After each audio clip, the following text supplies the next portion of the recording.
The Little House by Elizabeth Godley. In a great big wood and a great big tree, there's the nicest little house that could possibly be. There's a tiny little knocker on the tiny little door, and a tiny little carpet on the tiny little floor. There's a tiny little table, and a tiny little bed, and a tiny little pillow for a tiny weeny head. A tiny little blanket, and a tiny little sheet, and a tiny water bottle, hot for tiny little feet. A tiny little eiderdown, a tiny little chair, a tiny little kettle for the owner when he's there.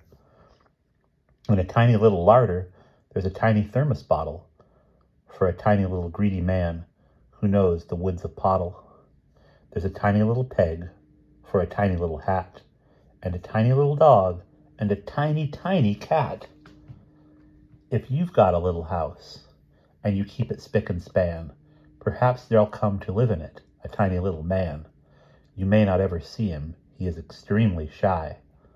But if you find a crumpled sheet, or pins upon the window seat, or see the marks of tiny feet, you'll know the reason why.